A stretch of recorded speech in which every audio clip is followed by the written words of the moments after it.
¿Cómo preparar planes y metodologías no presenciales de estudio para continuar navegando en esta crisis? Estos y otros temas serán abordados en esta nueva serie de un webinar conducido por el señor Fernando Valenzuela y Freddy Aguilar, donde nos expondrán elementos y metodologías claves para mejorar motivación, usar la tecnología y sobre todo generar contenidos de alta relevancia para aquellos actores que están involucrados en el proceso de aprendizaje. En esta entrega tendremos 3 sesiones. La primera a cargo del señor Fernando Valenzuela, donde a continuación nos mencionará elementos puntuales y muy importantes sobre la motivación, sobre los contenidos, sobre el proceso de aprendizaje y sobre todo, sobre cómo podemos mantener viva la educación. Bienvenidos.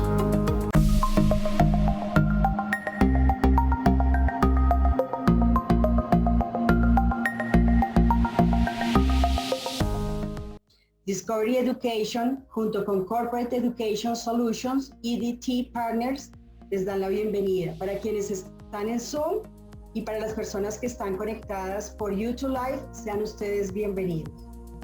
Tenemos esta tarde como invitados al señor Fernando Valenzuela Migoya, líder de pensamiento global en EdTech, implementador habilitado en América Latina, inversionista de alto impacto, emprendimiento educativo, orador, miembro de equipos directivos LATAM. Nos acompaña también en esta tarde el señor Freddy Aguilar, miembro de EdLATAM, consultor senior, socio y fundador de Corporate Education Solutions, miembro de equipos directivos, orador. Agradecemos a nuestros expositores por aceptar la invitación. La estructura de nuestro webinar. La primera parte, tenemos la intervención del señor Fernando Valenzuela. Él nos hablará cómo mantener la educación viva. En la segunda parte, el señor Freddy Aguilar nos hablará acerca de los modelos y experiencias educativas para aplicar. La tercera parte será de preguntas y respuestas y una cuarta parte los invitamos a que nos acompañen en el cierre. Pues me da mucho gusto dejarlos a ustedes con el señor Fernando Valenzuela. Muchas gracias. Muy buenas tardes, muchas gracias Freddy y al equipo, un gusto compartir con ustedes esta sesión.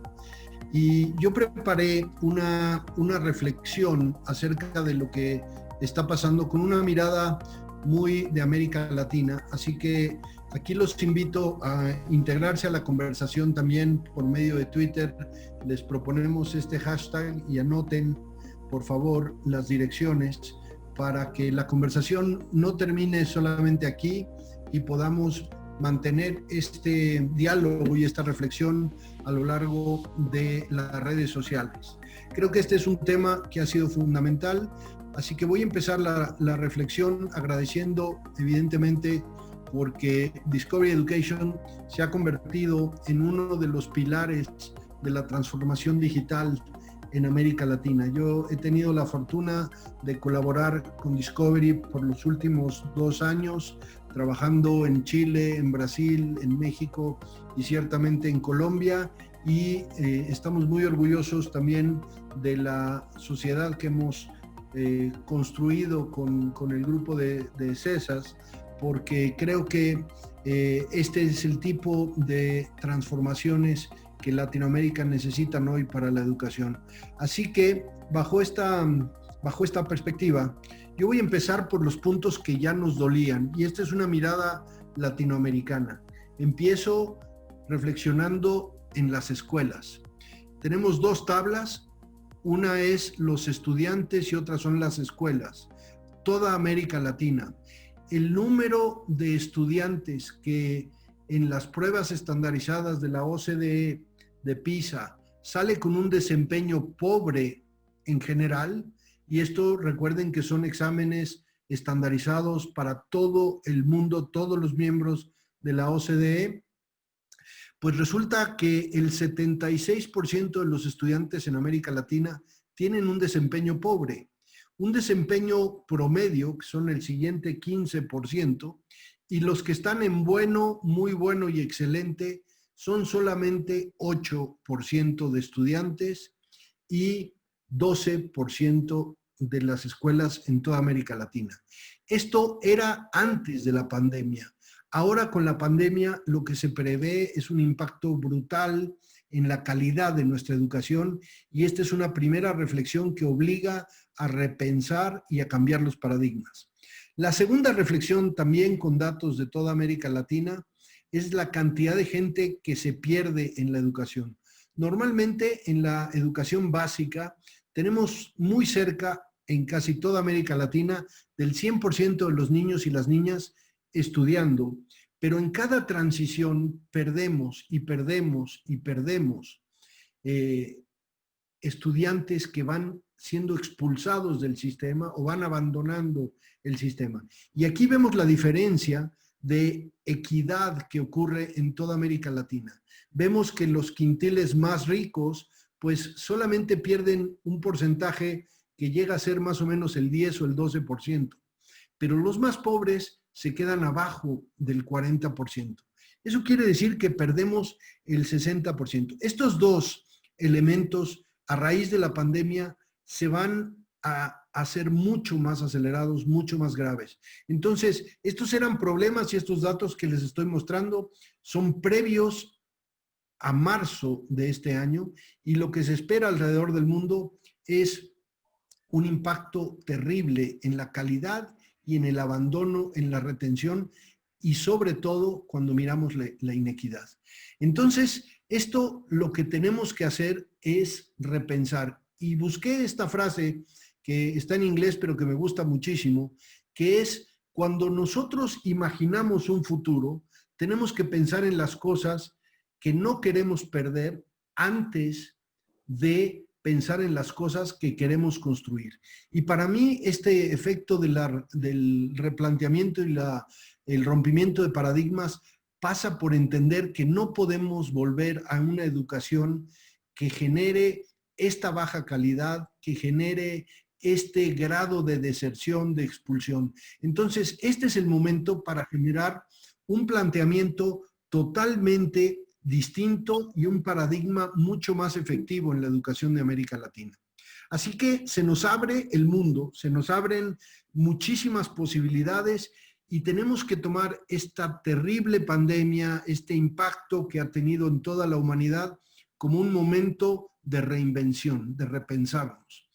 Y también darnos cuenta que por más que tengamos títulos, hayamos estudiado, hayamos preparado, tengamos experiencia, nada de lo que estamos viviendo tiene una fórmula definida o una persona que sepa por dónde caminar, cómo reintegrarnos a las escuelas, cómo digitalizar, cómo hacer experiencias híbridas. Así que este también es un llamado a un momento de experimentación, a un momento de tomar decisiones, de actuar, pero que no esperemos que haya alguien que nos dé una respuesta que sepa exactamente cómo va a ir. Y esta referencia me llama mucho, que seguramente ustedes la han visto en redes sociales, cómo ha sido en la imagen de la rigidez y de la flexibilidad. Cómo se construyó en algún momento en Perú un puente con los materiales más poderosos, más estables existentes, y lo que cambió fue el mundo, lo que cambió fue la ruta del río, y este puente se hizo totalmente inservible. ¿Por qué? Porque fue construido para la rigidez, no para adaptarse al medio. Y esta es la misma reflexión que hago yo con profesores y profesoras alrededor de América Latina, de que tenemos que empezar a romper todo aquello que nos llevaba a la rigidez para buscar adecuarnos. También vean cómo el mundo empezó a cambiar prioridades, cómo el papel de baño se convirtió en un tesoro, cómo empezaron a surgir prácticas distintas de adaptabilidad que jamás hubiéramos imaginado, y empezamos a vivir el renacer de un nuevo paradigma. Y ese es el tema de la conversación de hoy. ¿Cómo repensar en función de los estudiantes lo que significa aprender? Ya no hay un solo lugar para el aprendizaje. Ya no hay un tema que cubra todos los contenidos que necesitan nuestros estudiantes. No se puede aprender de la misma manera con estudiantes que pasaron la pandemia en condiciones de vulnerabilidad, de la misma forma que los que la pasaron con condiciones de estabilidad y de conectividad. Y entonces dentro de este escenario, pues realmente nos vemos enfrentados a una serie de herramientas. A mí me ha sorprendido mucho, esta es una metodología que hizo mi amigo Rubén Puentedura hace más de 10 años, 10 o 12 años. Se llama la metodología Summer, por las iniciales de abajo hacia arriba, y me ha sorprendido mucho por la vigencia de este planteamiento de la educación, de la transformación de la educación digital. Y lo quiero compartir porque la intención, ayer cuando hablaba con Freddy, la intención es dejarles algunas herramientas muy prácticas de cómo encarar estos nuevos desafíos. Esta metodología de lo que habla es que no alcanza solamente con sustituir lo que hacíamos en las clases presenciales dentro de las clases en línea o a distancia. Tenemos que empezar rápidamente a aumentar la experiencia, a modificarla y a redefinirla. Y entonces lo que ha pasado en casi todo el mundo es que nos movimos en un estado de emergencia y sustituimos lo que pasaba en las clases, lo que pasaba en forma presencial, lo sustituimos por una experiencia similar, solamente que a través de la computadora. Y eso no alcanza, eso no genera la transformación digital y tenemos que rápidamente aumentar, modificar y redefinir la experiencia. Y en ese camino, entonces, se han acelerado muchísimas cosas. Yo quería hacer un punto aquí sobre cómo la propia crisis de la pandemia aceleró inversiones en tecnología, tecnologías que no existían, inversiones, crecimiento, apuestas en todo el mundo, como la unión entre la neurociencia, la psicología y la pedagogía ha recibido un impulso brutal y entonces cada vez más vemos cómo tenemos que integrar los aprendizajes del cerebro, de cómo aprendemos, de cómo nos emocionamos para generar una experiencia de aprendizaje. No sé si ustedes siguieron esta noticia, pero el fundador de Tesla lanzó, Elon Musk, lanzó este nuevo proyecto que aspira a colocar el primer chip en el cerebro humano y empezar a medir y empezar a generar información directamente por insertar un dispositivo electrónico en la cabeza. Este fue uno de los principales lanzamientos de la pandemia junto con el primer cohete espacial privado que fue lanzado. Entonces, con esto lo que quiero hacer en esta reflexión y en este rompimiento de paradigmas es darnos cuenta cómo el propio momento de la pandemia también genera oportunidades y momentos de apuestas, aprendizajes y transformaciones aceleradas. Así que, bueno, hemos aprendido muchísimo del cerebro, sabemos cómo se comporta, cómo necesitamos influir para que haya un mayor aprendizaje. Y el aprendizaje tiene que generar emoción, enganche, tiene que generar interés, tiene que haber energía, tiene que haber descanso, tiene que haber también una capacidad de reflexión. Y todo esto no lo podemos hacer solamente dando clases como lo hacíamos antes. Necesitamos aprovechar la tecnología y saber que esto es lo que se requiere. Así que vuelvo a estas herramientas y a estos modelos. Para podernos adecuar al nuevo paradigma, lo que hay que hacer es perder control y ganar flexibilidad. Una persona, una institución, una empresa, no es vieja o joven por el número de años que ha estado en el mundo. Es vieja o joven por su nivel de control y por el interés que pone en controlar las cosas. Aquí todo mundo llega a las 7 de la mañana, se queda tranquilo en la clase hasta que haya un descanso. Las clases duran todas 50 minutos, todos entran al mismo tiempo, todos tienen el mismo examen, el mismo día, en el mismo horario. Y este tipo de controles, cuando cae una cosa como la pandemia, lo que nos obligan es abandonar el control y ganar flexibilidad.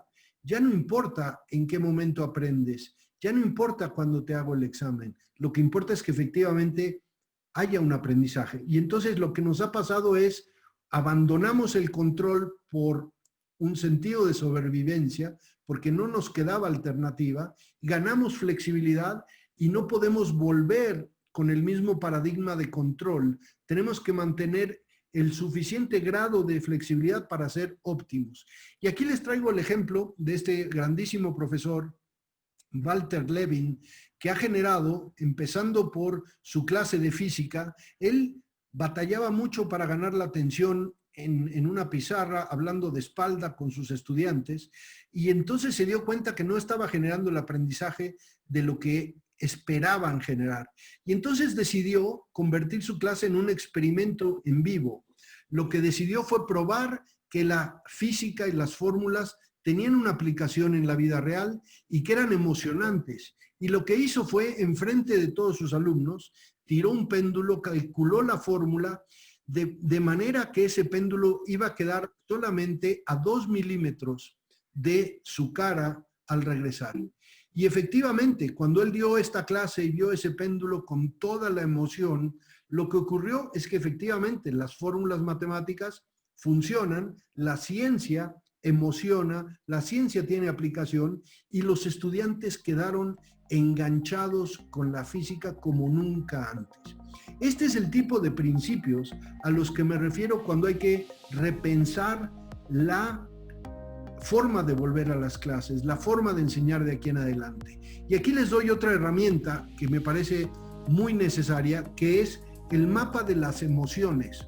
Uno de los grandes aprendizajes del COVID ha sido que no podemos separar el aprendizaje de la emoción, que tenemos que hacer un trabajo activo por entender las emociones, por expresarlas, por ubicarlas, por controlarlas, por acompañarnos. Entonces, hacer educación sin emoción no alcanza, y entonces este ha sido uno de los grandes planteamientos y aprendizajes del COVID. Así que, volviendo a lo que hace Discovery por nosotros, es que Discovery es una de las empresas líderes en el mundo justamente en enganchar a los estudiantes, en aplicarlo a temas del mundo real, en generar emoción, en transportarnos a lugares, en hacernos construir experiencias de aprendizaje que están conectadas con el mundo real y que no son únicamente digitales. Son digitales, aplicables, emocionales, y es esta frontera entre el entretenimiento, el aprendizaje, la ciencia, la emoción, la colaboración, la que se puede generar con soluciones de este tipo, que realmente lo que van a hacer es transformar la forma en la que nuestros estudiantes se van a relacionar de ahora en adelante con la tecnología. Esto es un círculo que no termina, hay que enmarcar el aprendizaje, hay que tener herramientas pedagógicas que nos lleven a la actividad, hay que hacer que los estudiantes construyan, hay que perder el control, no hay que pensar que los docentes somos quienes conocemos todo, sino que el estudiante es co-creador de su propia experiencia. Y así es como están diseñadas las soluciones de Discovery. Aquí les comparto algunos de los experimentos reales que surgen de este tipo de planteamientos de cómo se integra la ciencia a la actividad, a la colaboración, a las evidencias, a la emoción, y cómo eso genera un aprendizaje distinto. Y esto es lo que se necesita en el nuevo paradigma. Se necesita poder trabajar con el cerebro que no sea destruido, que no pueda distraerse, que no abandone, que no se lastime por las emociones, sino realmente estar mucho más pendientes. Así que aquí también les comparto esta otra herramienta, que lo que nos obliga es pensar que no todos los estudiantes en todas las materias, en todo el tiempo, están con el mismo nivel de energía, con la misma capacidad de aprender. Cierro con esto. Tenemos que imaginar un futuro distinto, y el futuro existe primero en nuestra imaginación, después en nuestra voluntad y finalmente en la realidad. Crear un nuevo paradigma obliga primero imaginarlo, después tener la voluntad para hacerlo verdad. Agradezco nuevamente la oportunidad y espero que estas reflexiones les hayan servido para enmarcar el nuevo paradigma. Y Freddy, te paso el micrófono para compartir las herramientas. Muchas gracias.